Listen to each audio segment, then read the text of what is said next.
We're going to be monitoring Facebook, Twitter, and Google Plus throughout the show. So if you've got any questions or comments, just go ahead and post them there. The first thing I wanted to talk about is you recently went to a deer summit, okay? Tell us what went on there and how that went, what your feelings are on that. I went to it's called the North American Deer Summit. It's actually, it's a new group of deer enthusiasts from around the country that was kind of started up by the folks over with the Quality Deer Management Association. And the QDMA is an organization out of Georgia, but they are concerned about quality deer management, of course, all over the country. And it's both mule deer and whitetail deer. And me being somebody that I'm very outspoken, and I believe that my stance is I support all types of hunting, no matter if it's a high fence or low fence or no fence. And many of the people at QDMA only support hunting in the low fence world. And I don't really care where anybody hunts. I just want them to hunt, because I think if they hunt, I think that we have more in common than not in common. And so I try to look for that common thread, and it's hunting that's a common thread. And so I went to this. It was last year was opened by invitation only. And so one guy from the captive industry, and I'm going to call captive industry any deer that's behind a fence. I'm not just talking about a deer farm. I'm talking about any deer behind a fence. If it could be a 10,000 acre or a 50,000 acre high fence, that's captive as far as the industry is concerned. So I was kind of there. I wasn't there the first year because I wasn't invited. This year I went there, and when I walked in, it was like, holy crap. There were 250 to 300 people that really are against the captive industry, that when I walked in the room, they would just say they couldn't believe I was there, because it was open to the public. And I mean, I'm going to go.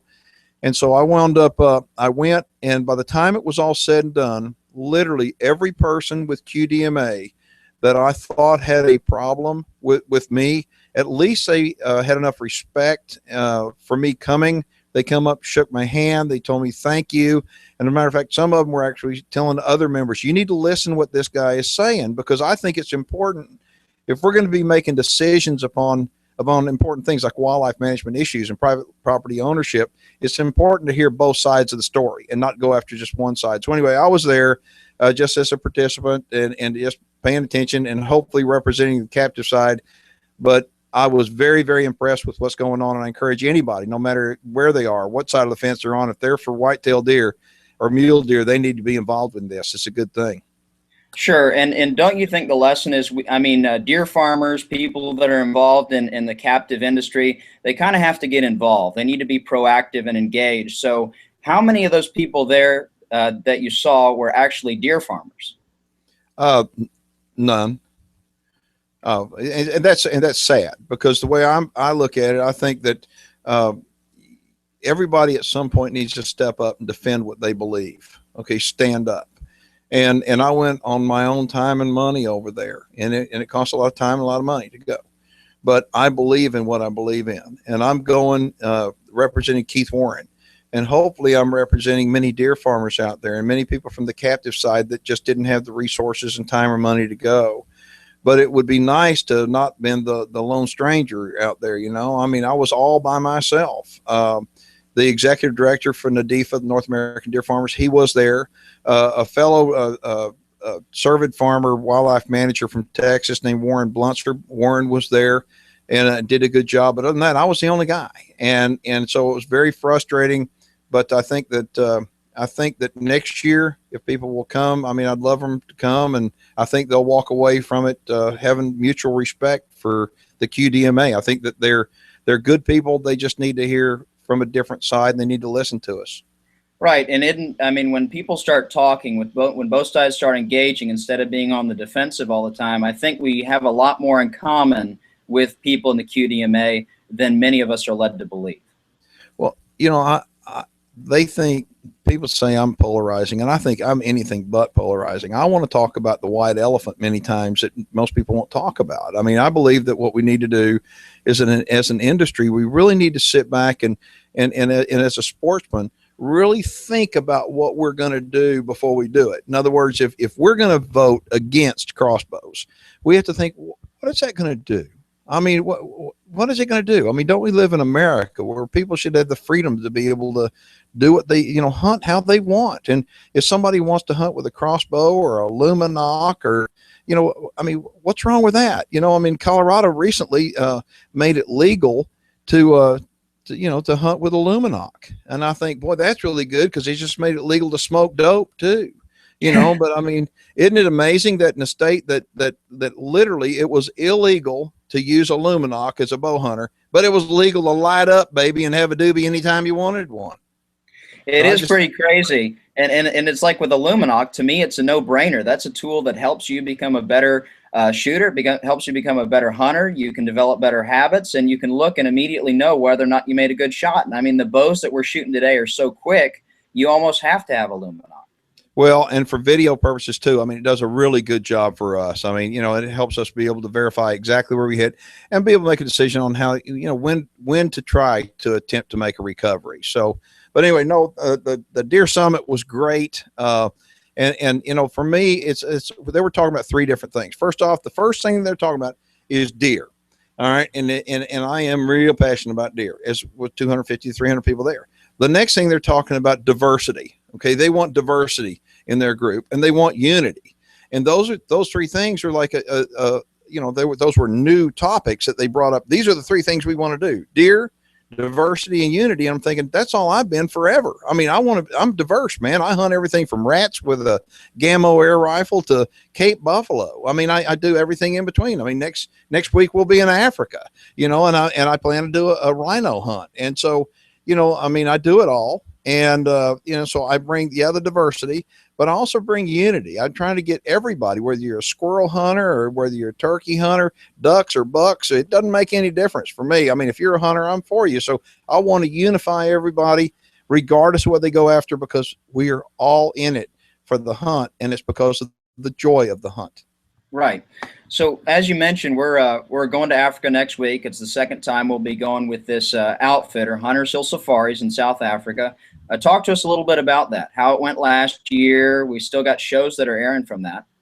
Well, I've been to Africa several times, and there's a lot of people that are very worried about going to Africa, and I understand why, because the media really wants to get a lot of, they get a lot more traction talking about Ebola and, political unrest than good things, like conservation. But, what we wound up doing last year, we flew into Port Elizabeth, which is in the Eastern Cape of South Africa. And it was a long trip, and it's about a 3-hour drive from there to the camp. But when you get there, it's like heaven on earth. It's 55,000 acres of some of the most rugged country. It's all private property. And there's 40 different species, I think, living there. I mean, anything from lions and leopards and, they had rhino and hippo and Cape buffalo, crocodile. We were primarily, we were on a plains game hunt, and I wound up, I guess the biggest thing I shot was a big bull eland, and it was wonderful. I shot it with a crossbow. And the smallest thing I was hunting, it was baboons.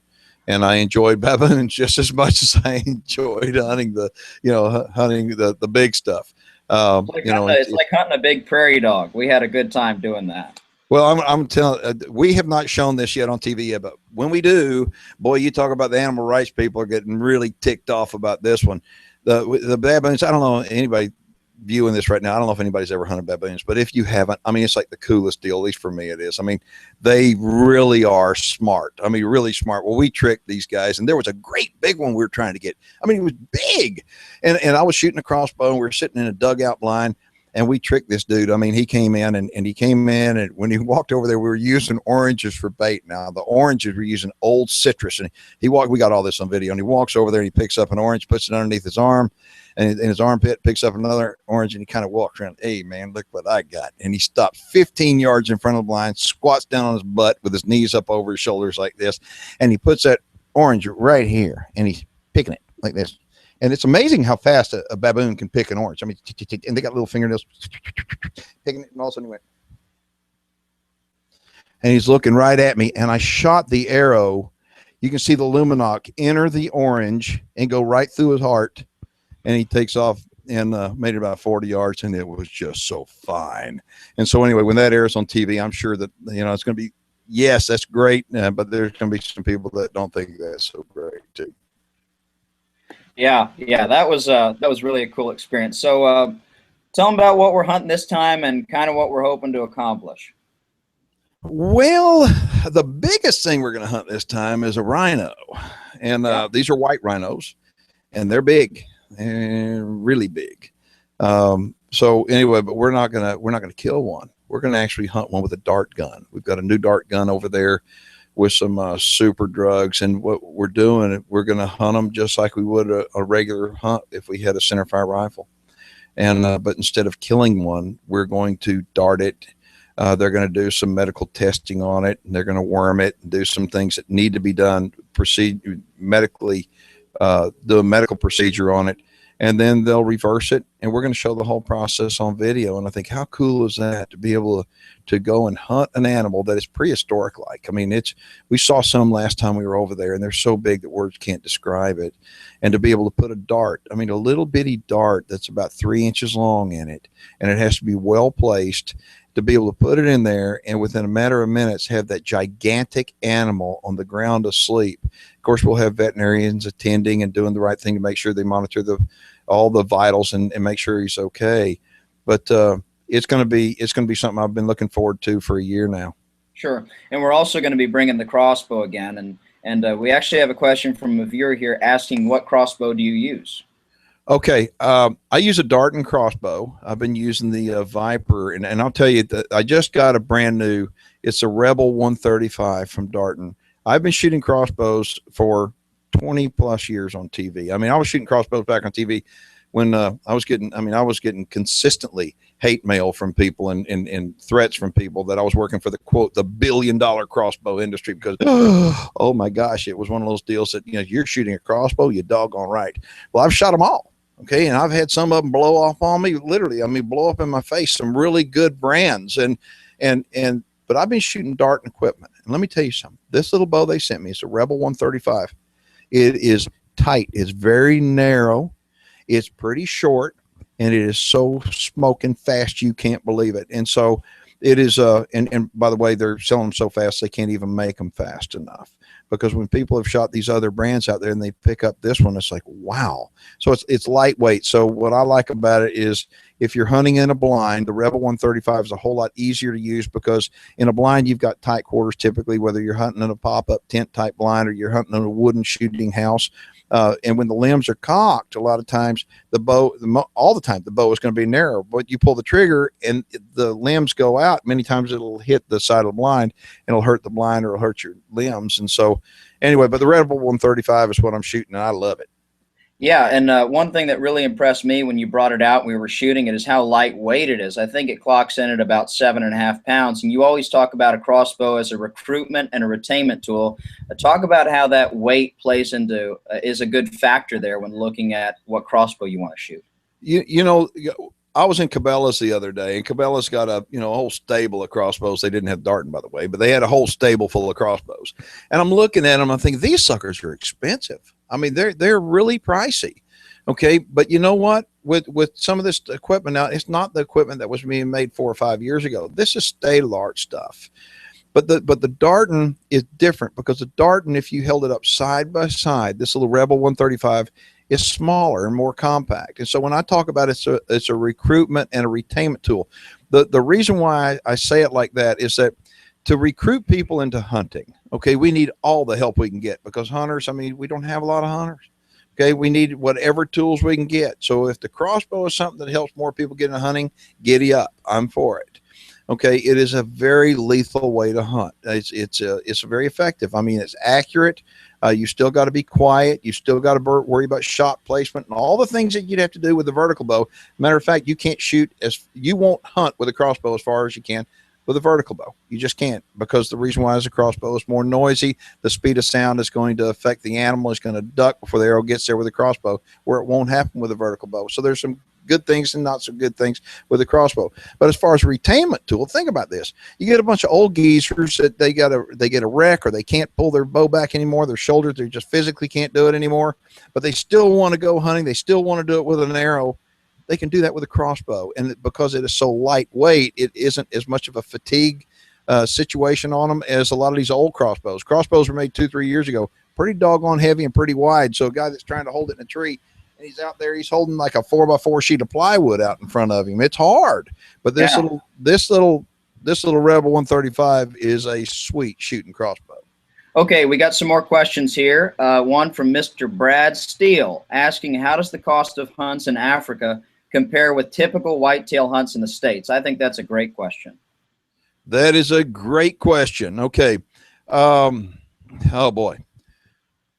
All right. How much does it cost to hunt in the United States? Okay. Whitetail deer. Well, you can hunt in public land and it'd be zero. And typically when you hunt in public land and the cost is zero, you're probably not going to see a lot of animals. But you start hunting on private land that's been set aside, and all of a sudden that for hunting, you start paying access fee, a lease fee, whatever. And typically that land has more animals on it. Why? Because that landowner has done a better job than the public land and made a place that the animals want to live. They're not terrorized as much. And so the value of those hunts on that private land is more than it would be on public land. Therefore, most of the time, you're going to have a better, in my experience, you're going to have a better return on investment and a better experience. Well, in Africa, it's the exact same thing as it is over here. Okay, and what we have is that a private land ownership over in Africa is alive and well, and hunters are the ones that are making sure the animals are still there. And what I mean by that, if these animals weren't worth any money, other people, they'd be dead. Okay, they're there because they're worth money. Okay, if they weren't, people would they'd be gone. So thank God they've got value.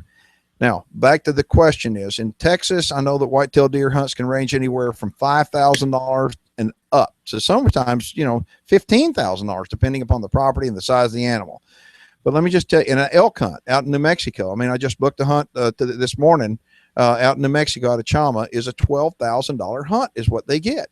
Okay, well, let me tell you something. For $12,000 in Africa, you won't believe all the animals you can kill. For $5,000, you won't believe all the animals you can kill. The different thing about going to Africa is that they've got so many different species of animals, anything from baboons up to crocodiles, depending upon where you go. And so literally, if you sit here, you go to huntershillsafaris.com. That's who we're going with. And if you were to look at their price list, okay, let's just say you have a budget of $5,000 or $10,000. And so you just start listening. Okay, I want an impala, I want a blessed buck, I want a warthog. Go down there and say, these are the things that I want. I think you would be amazed that the most expensive part of going to Africa is the travel, and that's it. Well, one thing I learned going there last year is that they manage their species, 86 different species on this one property, but they manage each and every one of those like we manage for whitetail deer. So just like you can go on a management hunt for whitetails for a fraction of the cost as a big trophy, it's the same thing going for impala, blessed buck, Gims buck, what have you. So, for me, I shot a blessed buck, and I couldn't care less, what size he was. It was just the hunt and the experience for me. So you can go over there and shoot culls or managements, and like you said, come back with a whole pile of them. Oh, and cost-wise, I'm just telling you, I think people would be very, very impressed. We purchased our airplane tickets months ago, and if you buy your tickets far in advance, you're going to save some money. And so typically most safaris are planned 8 to 10 months in advance. And so I think you'd be surprised how far your dollar will really go when you get over there. And you would really be surprised how competitive it is. If you ever go to Dallas Safari Club, for example, or Houston Safari Club, go to Safari Club International, it would amaze you how many different African outfitters there are there. Why is that? Because they know that American hunters spend the money to come over there to hunt, and they're all trying to get that dollar. Now, there is one piece of advice I'll give anybody that's considering ever going to Africa to hunt. Ask lots of questions, do a lot of research yourself. But the thing is, be aware that these different outfitters will tell you, yep, you can come hunt with me and kill 77 different animals because we got them running on our property. Well, the problem is they don't tell you that you may have to drive 3 hours to where those 77 different animals live. Okay, and so what your time is valuable, and what I look for is a place like Hunters Hill Safaris that literally, when we show up and we're at the lodge, we don't leave. If we want to hunt giraffe, they're right there. If we want to hunt hartebeest, they're right there. Black wildebeest, everything is right there. Now, it may be up 13 miles over the top of the mountains and back over the backside, but it's all there, and we're not having to drive 3 hours across the country to get to a place to hunt. Okay, we got another question here from our friends at BSA and Gammo. They ask, any thoughts on Gammo or BSA optics? That is with product usage and your experience, and how is the Whisper G2 working out for you? And I think you can attest to that gun. Okay, I don't know how it wouldn't show up very good on my telephone. I was going to hold it up, go look at this. It may show up actually. I'm going to try. Okay, I'm going to tell y'all something. I got recently. They sent me the new Gammo. This is second generation Gammo Whisper G2. It is the most unbelievably beautiful, lightweight, easy to point. It's a sexy little air rifle, and I mean it is lethal. And I'm gonna show you. I wound up the other day.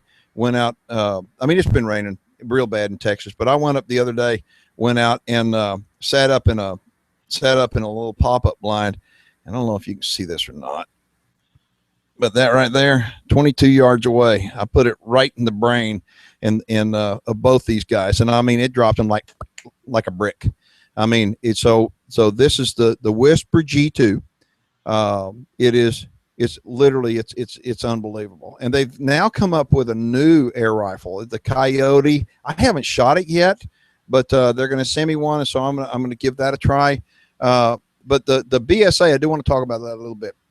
BSA optics are one of those optics that literally when you go out there and as a consumer and you start looking at different optics brands, it can get very confusing. But for entry level people, that's probably where BSA really is where most people are going to look at this. BSA, it's an entry level price, and compared to a lot of the other optics, you will be blown away at the quality that you get for the dollar that you spend with BSA optics, period.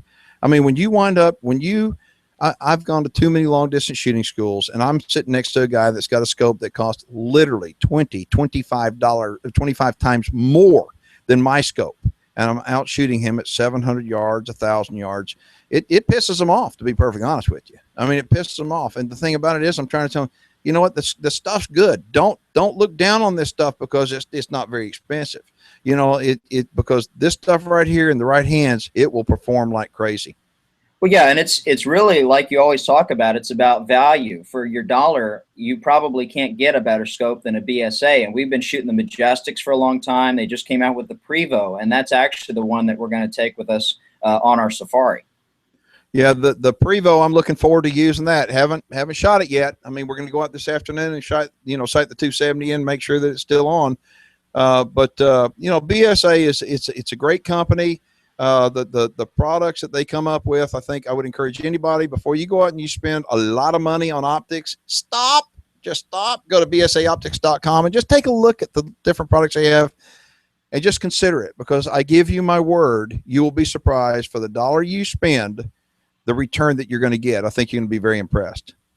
Okay, Tyler East is here on the Google Hangout. He's asked this question a couple times, and I want to make sure and get to it. He asks if you have any tips for beginning elk hunters. Oh, Tyler, elk hunting is like, it's over the top good. Okay, I don't know if you turkey hunt or not, but it's like turkey hunting for something that can smell you. All right, it's like turkey hunting for something that weighs 800 pounds. I mean, it is the most unbelievable, hair-raising experience when you get out, especially at the right time of year. I'll just tell you this, just like with turkeys. I mean, when it's right and you can call them in, there's nothing like it. It's the best of the best. Can you call them in all the time? No, just like turkeys, you can't call them in all the time, but when it's right, I mean, it's like the fire breathing dragon is in the forest with you. And I mean, when the wind, I mean, you've got to hunt the wind, do everything you can to minimize human odor. We use scent killer. Like, I mean, that's just a staple, just all over me all the time. Okay. Because the wind, when you elk hunt, the wind is not your friend, or it can be your friend, depending upon if it's in your front, is it in your face, or is it in your back? Okay. Hunt with the wind in your favor. I mean, in your face, do everything you can, use scent killer, get rid of human odor, and hunt slow. I mean, that's one thing that for me is really, really hard, because I'm an aggressive type person. I get out in the woods, and man, not turkey hunting, I run turkey hunting, but elk hunting, they're big, and they can cover a lot of country real fast, and they can move real slow. And so, and they can, and they're real quiet. So what I want to do, elk hunting, I mean, I move slow, I get in the area, and a lot of times when the wind's right, I can smell them before I see them. Cool. Very cool.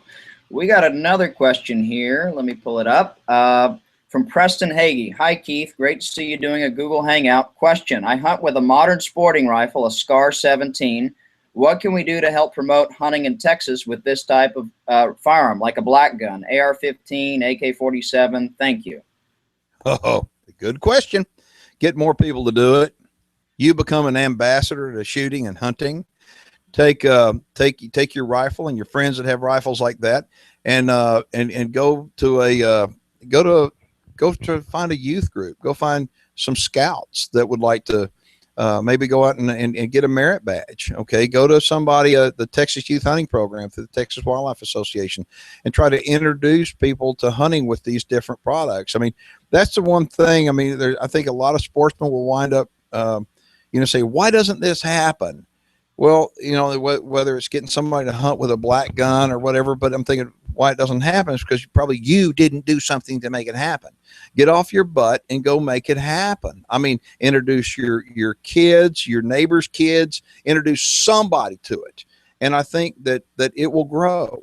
I mean, it's almost like tannerite. I wound up, for those of you who don't know what tannerite is, it's a binary exploding rifle target. It can only be detonated with a high-powered rifle cartridge. And the tannerite, I've never done drugs, but let me tell you something.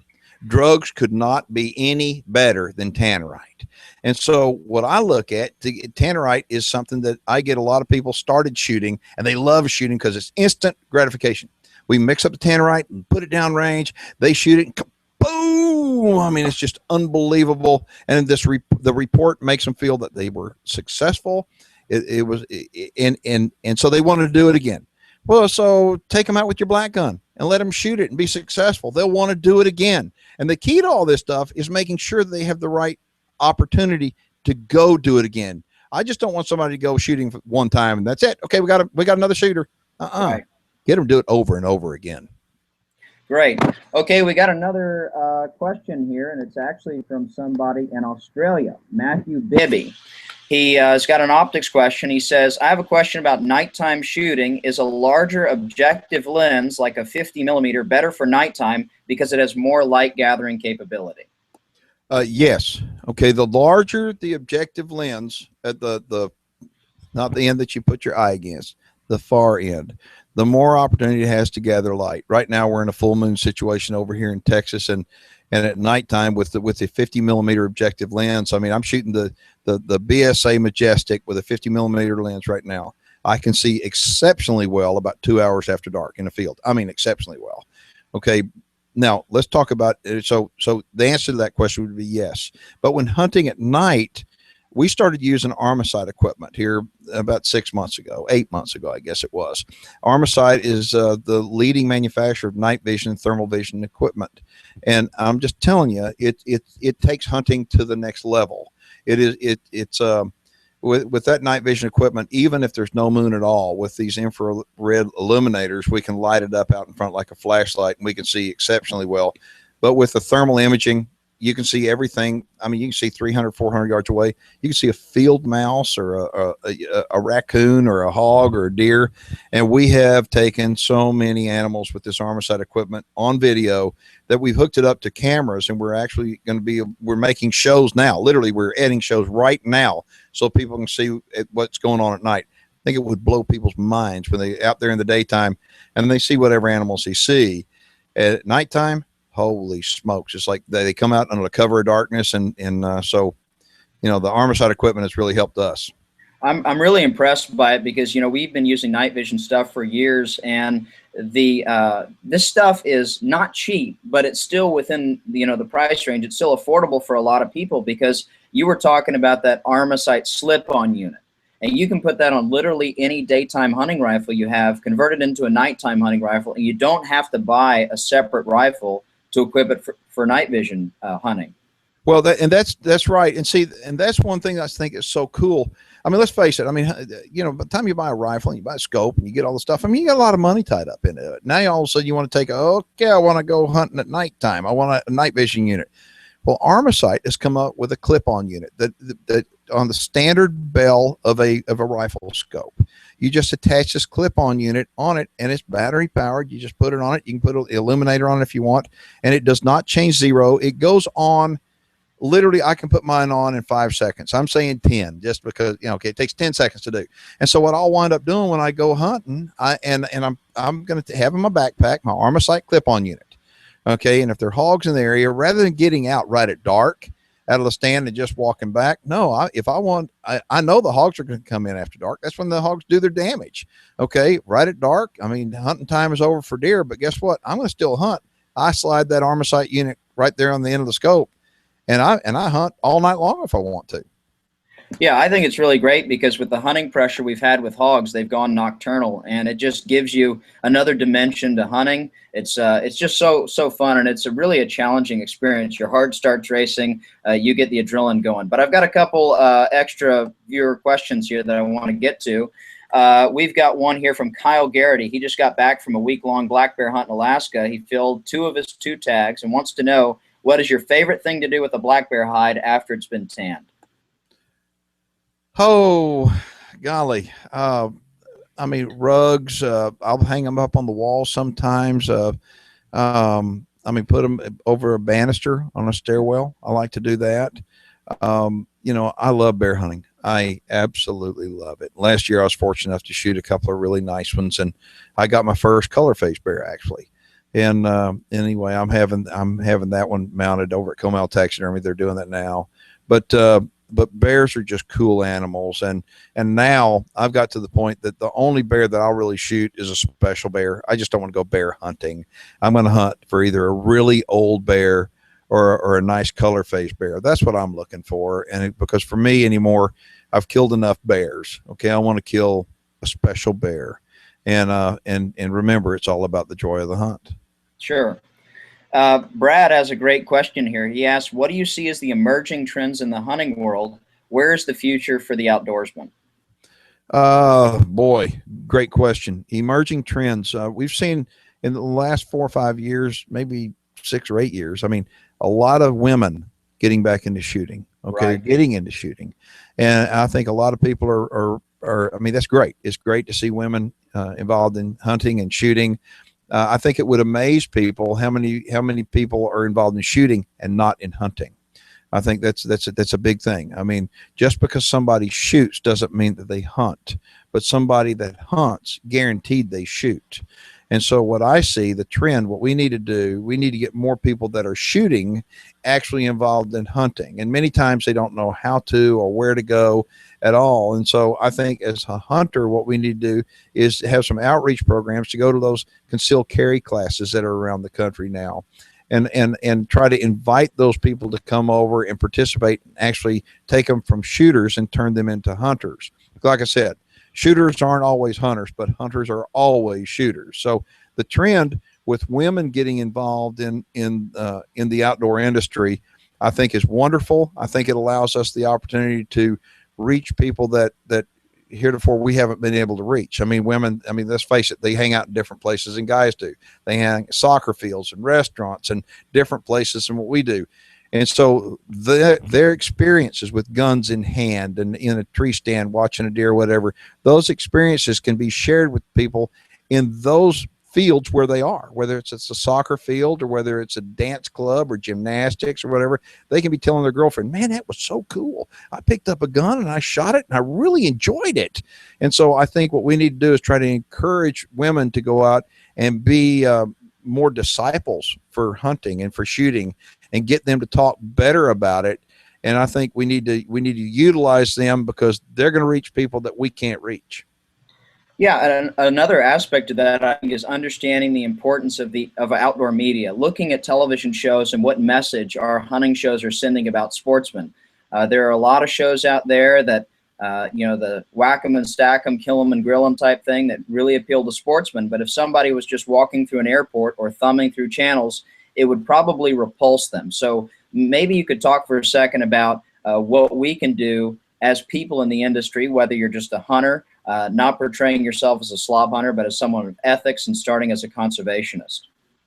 Okay, I'm sorry, I just got short circuited right there. Hit me again with that. Yeah. So We've got a lot of hunting shows out there that maybe they're Okay. not sending the right message. Okay. What message do we need to be sending to help recruit and retain new hunters?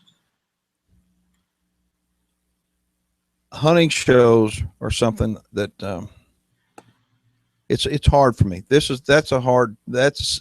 almost like that's a setup deal, and I don't want to get down on anybody here. Okay, what I want to do is I want everybody to stop and think how grateful we should be to be able to have an opportunity with an on-off switch for your television or for your telephone or for your laptop, that you can turn on the programs you want to watch and you can turn off the programs that you don't want to watch.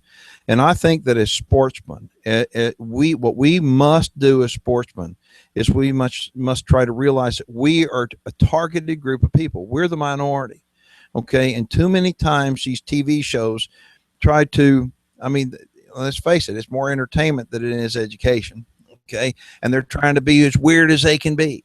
And I'm going, are these the kind of people that you're watching on TV that you would want your wife or your kids to hang around with? Are these truly the kind of people that you think are good representatives of our industry? Are these truly the people that you want to represent as a sponsor, represent your brand? Are these the kind of people you want to go, hey, that guy is my kind of guy?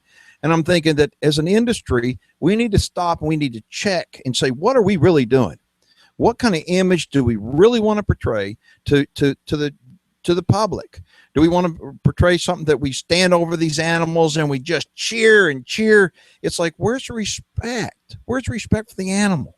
Where's the love that we all have for wildlife and conservation? At some point, did that go out the door because we're doing this for TV and we got to act like a weirdo and we got to do all kinds of, I mean, and just be classless? I'm thinking, come on. I mean, leave that maybe to a different network.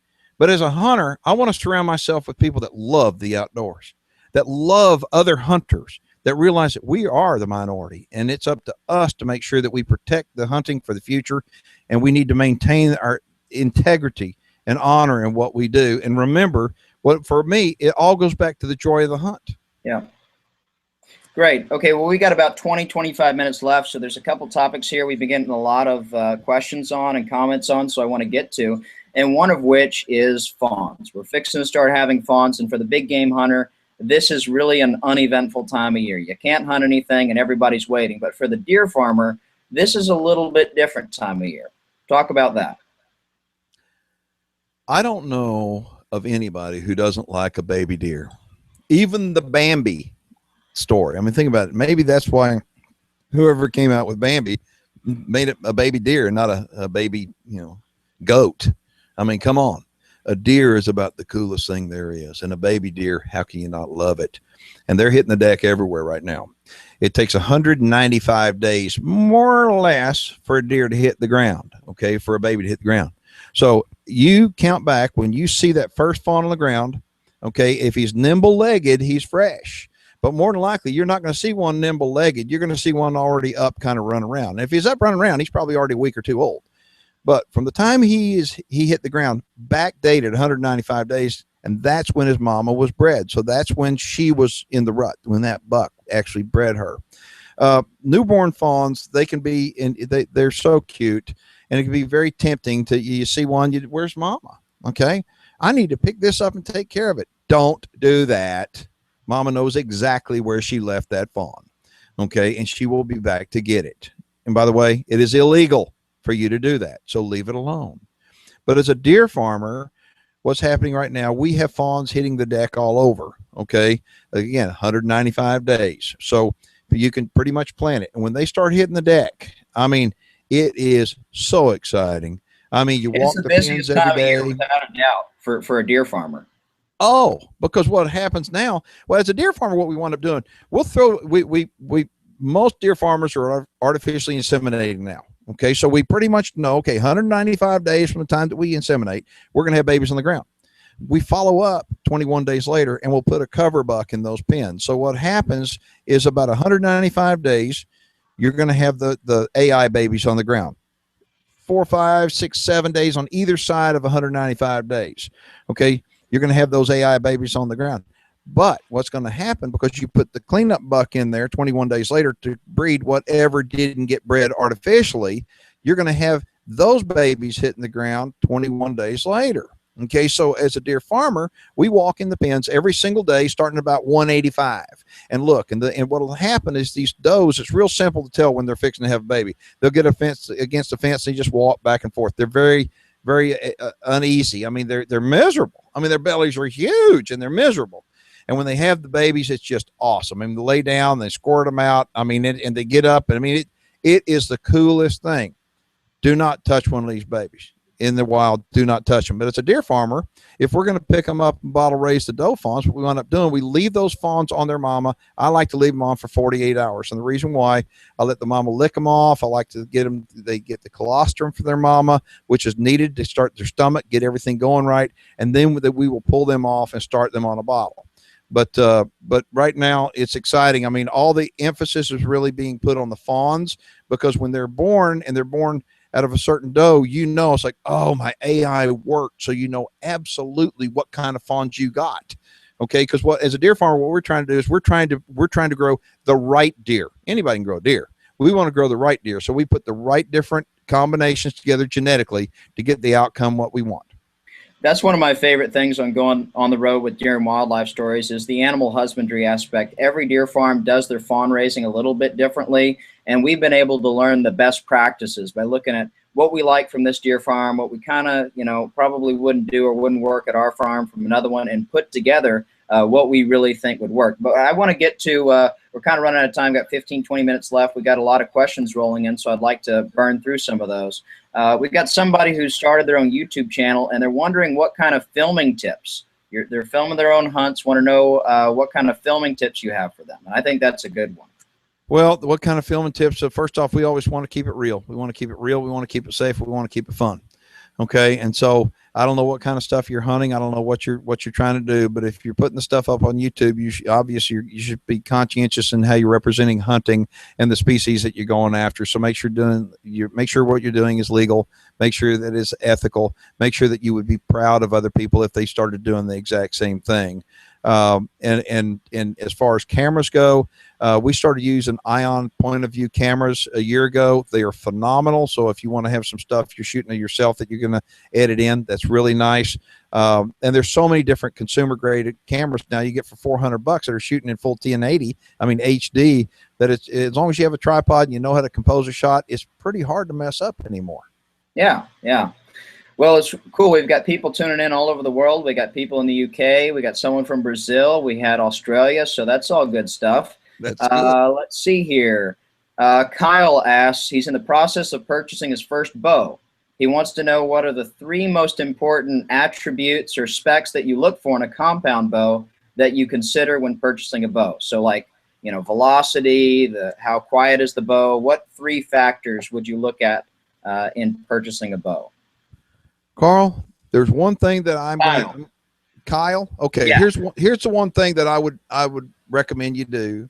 And I recommend everybody do. The heck with those 3 things. Okay. For right now, the heck with them. Okay. Because what happens is, I believe that these archery companies spend a lot of money on marketing, and you'll have some good looking gal with a bikini on advertising these bows, and everybody, whoa, I want one of them. What do you want, the bow or do you want the gal? Okay. I mean, come on. I mean, all this marketing dollars are spent, catch us if you can. I mean, all these different phrases, and, it's just like Dodge, Ford, or Chevy, or Toyota, or Nissan. What kind of truck do you want? Everybody's kind of got their own little fit. So how do you find the one right for you, Kyle, or for you, Kolton, or me, Keith? How do you find the right one? Go to a reputable archery shop. And what I would recommend you do, I mean, you're going to go in there. They're going to say, okay, you right-handed or left-handed, 27.5-inch draw. What size are you? This and that. Okay. What pound do you think you can pull? 60, 50, 70, whatever it is. And then say, okay, this is what I want you to do. Without me knowing, I want you to pick up whatever bows you have that fit within my price budget. Okay. That are in my size. Put them out there for me to shoot. And I don't want you to tell me what they are. I want to shoot them with my eyes closed. And what I want to do is I want to shoot them, and I want to feel it. I want to feel, what does the draw feel like when I'm pulling back? How's that valley feel back at the back? Is there a stop at the back? Do I like the way this feels? Does it feel good in my hand? The riser, does it feel good? The weight distribution, does it feel good? And the heck with where you shoot, do you release the arrow and does it feel good? Is there vibration in the bow? Is it quiet? Do it with your eyes closed, because too many times I think people wind up going, I want to shoot a brand X or a brand Y because I've seen so-and-so shoot it, or I've seen their ads and it says it's fast and blah, blah, blah. And you know what? They go out and they get caught up in the hype and they buy one and they're not happy with it. Shut your eyes when you're shooting a bow, okay? And let your body and you let your feelings tell you what feels best. And then sometimes I think you'll be pleasantly surprised. Very good. And I think you're right on there about the marketing stuff, because you can get so caught up in the feet per second and velocity that really you forget that this bow has to fit you. It has to work for you. So I really like that. We got a question here on hog hunting. This guy is located near Austin, Texas, and wants to find a place to hunt without spending a small fortune. Oh, go to your local feed store. Okay. If you're around Austin, Texas right now, I can guarantee you there's people that they would love for you to come out and kill hogs. I promise there are. You just got to find out who they are. Go to your local feed store and ask them. Go with hat in hand and respectfully ask people, hey, look, could I come introduce yourself to them? Here's what happens. So you have to keep in mind, if you were a landowner and you've got somebody and you don't hunt, let's just say you don't hunt, and you've got hogs on your property, you'd like them gone more than likely, but who would you call? What would you do? Okay. And you don't want anybody with a gun coming on there. You want somebody that's going to be lawful, somebody's going to be respectful, somebody you can trust. And so go and have to develop a relationship with people. I mean, the other day, a friend of ours called me up and said, hey, I've never had hogs before, but with all this flooding down here, I've got hogs moved in. What do you recommend? I said, let me and Kolton go over there and take care of them. And so in one night, in 5 minutes, we killed 3. I mean, and it was literally in 5 minutes we killed 3, and we also had the right equipment. Having that Armacite made the hunt. Absolutely. I mean, he had the right equipment, and so all of a sudden, guess what? We leave out of there, and he says, anytime you want to come back, you can come back. Well, great. We made a friend. We got another place to hunt and all. We got 3 pigs in the freezer. But the deal is, I think there's a lot of hunting opportunity out there. You just have to go for it. It's not going to come to you. So go to your feed store. Those people are more than likely are buying feed right now for their cattle, sheep, goat, pigs, for something. And when that guy selling them feed finds out that, well, they got horses and all of a sudden pigs are coming in, that's your contact right there. Very good. We got somebody tuning in from Croatia. Wow. Talk about global reach. I like that. Yeah. Okay, we got a really good question here. I don't think you've ever gotten this one before. Would you have ever classified yourself as an elitist hunter? No, I'm about a Bubba. I mean, I don't think I'm an elitist hunter at all. I think that I'm a very fortunate hunter. I have been able to go places that I never thought I'd be able to do things I never thought I'd be able to do. I really and truly, I've been so blessed in my life. And I don't want to be lumped into an elitist hunter. I don't want to be lumped into the group of a trophy hunter. Okay, I'm not. Okay, I've killed some big stuff. I mean, yeah, I killed some big stuff, but I killed some small stuff. Okay, and so I'm a hunter.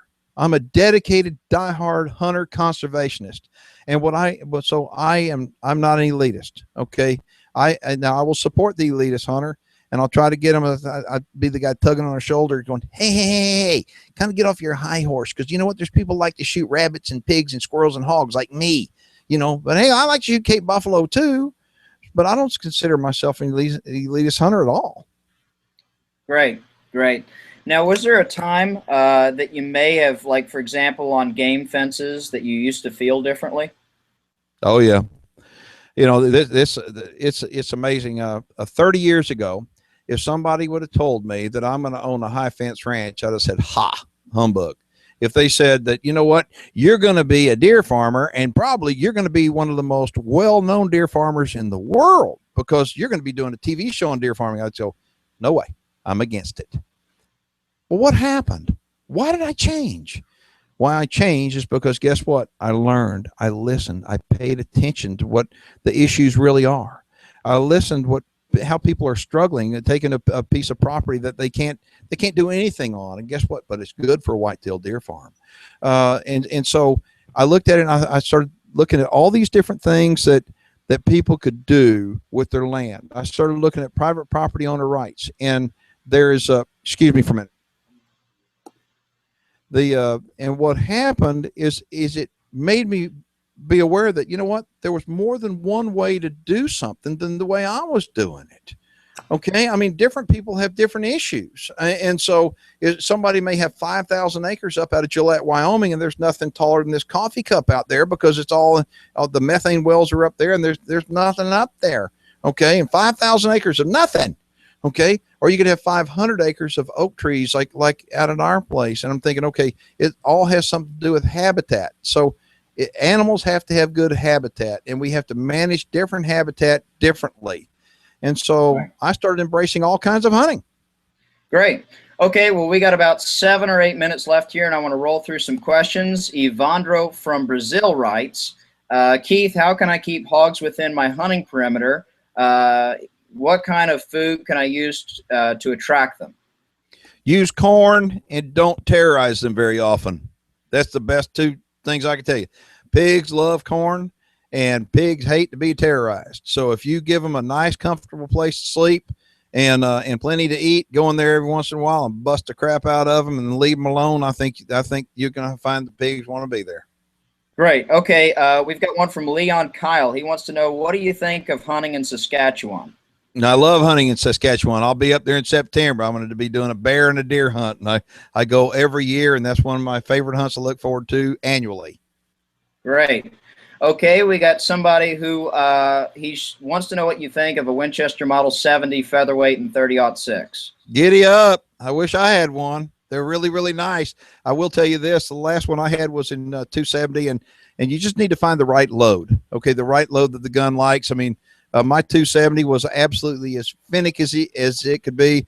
And I thought something was wrong with the gun until I found the right load. And when I found the right load, I mean, it's like under a half-inch MOA, and it's just unbelievable, like clover leaf. So that is a great rifle. Great. Okay, here's one maybe we could spend some time with, and that's how your look on wildlife or outlook on wildlife conservation has changed over the years. And I guess something to think about is, urbanization, population growth, property fragmentation, maybe what you think are the big threats that are facing wildlife through this next century. Wildlife, I hear people all the time talk about the North American wildlife model, and I think, you know what, that was developed a long time ago, and Daniel Boone's been dead for a long time. Things are different today than they were 50 years ago. I mean, look at what we're doing. I mean, we have people in all these different countries participating right now. How cool is that? The world changed, and we have to realize that the North American wildlife model more than likely needs to change too. Private land ownership, thank God we have it. Thank God we have private landowners that want to dedicate their property to wildlife.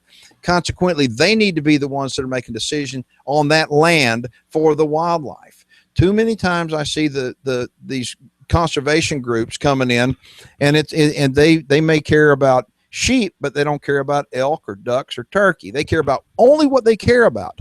And what I see is that private landowner, he cares about his land. Every single one of them. And so when you have people say, the people that don't trust the landowner, I think, how stupid is that? I mean, I know lots of landowners, and the landowner loves his land. He loves every rock and every tree and every bush and every animal that lives there. And he wants to leave it better than the way he found it. Every single one of us is that way. Right. And so what we do, we need to empower the private landowner to be more of a responsible steward and take the shackles off of him and allow him to, yes, what's wrong with profiting off of wildlife? Seriously, like I said earlier, if the animals were worth nothing, there would be no animals. Okay. And so what is wrong with somebody profiting off that? My God, they paid the money for their property. They're paying for the feed. They're paying for the water, all the habitat maintenance to keep it up. And what's wrong with them profiting on that? And in my opinion, it's all about the private landowner.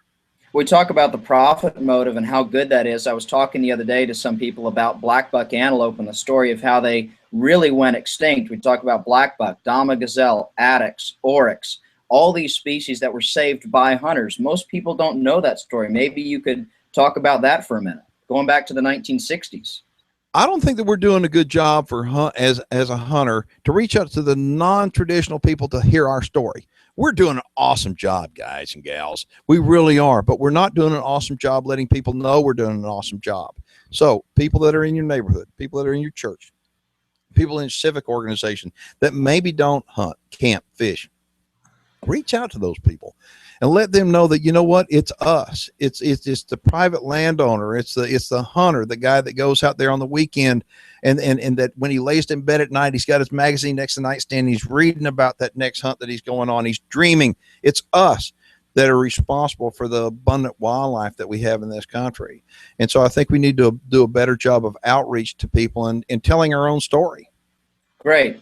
And that's one thing we're really trying to push in the shows going forward, is that message talking about joy of the hunt. So for those of you people watching that aren't following us on Facebook or Twitter, make sure and do so, and as well as on YouTube. If you become a subscriber, we have a lot of videos coming up to really help you have a better time outdoors. You know, a big thing, a constraint we have is we only have a half hour to tell that show on, or tell the story on TV. We can't tell you why we placed the blind where we did, maybe why we selected a particular location, but we can do all those things online.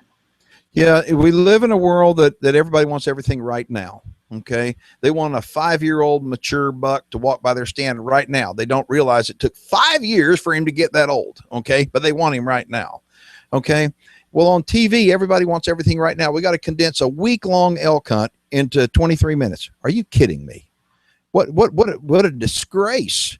There are so many beautiful things that happen during that elk hunt that need to be shared with people. And unfortunately on TV, we don't have the time. But on our YouTube channel, we're able to take that apart and go, you know what? This was so cool walking down this water hole and finding out where these bulls were wallowing and tell why. But we can't tell that on TV because there's just not enough time there. And so we use our YouTube channel to be able to repurpose the video that we shoot on TV and to give more to our viewers. And it is all about the joy of the hunt. And anybody watching this right now, I would encourage you, please reach out to us if there's anything we can help you with. If you have any questions or comments about anything that we're doing on either one of our programs or on our social networking assets, please let us know. I promise you we'll get back. We want to be the most engaged outdoor television show with you, with the consumer out there, no matter where you are. We want to be engaged with you. And if you don't reach out to us, then we can't reach back out to you, and we want to be able to help. And remember, we want to encourage everybody to realize it is, to us, it's always about the joy of the hunt. Absolutely. And if you're following us online, make sure and use the hashtag joy of the hunt. If you have a picture of you, with an animal you shot in the field, or a beautiful sunset or anything, you want to share that with us, we'd love to see it. Just use that hashtag joy of the hunt. All right. Well, thank you all very much for watching. Appreciate it. And if you got any questions or comments, just write them down and get it to us. And I promise you we'll get back with you. And thank you so much.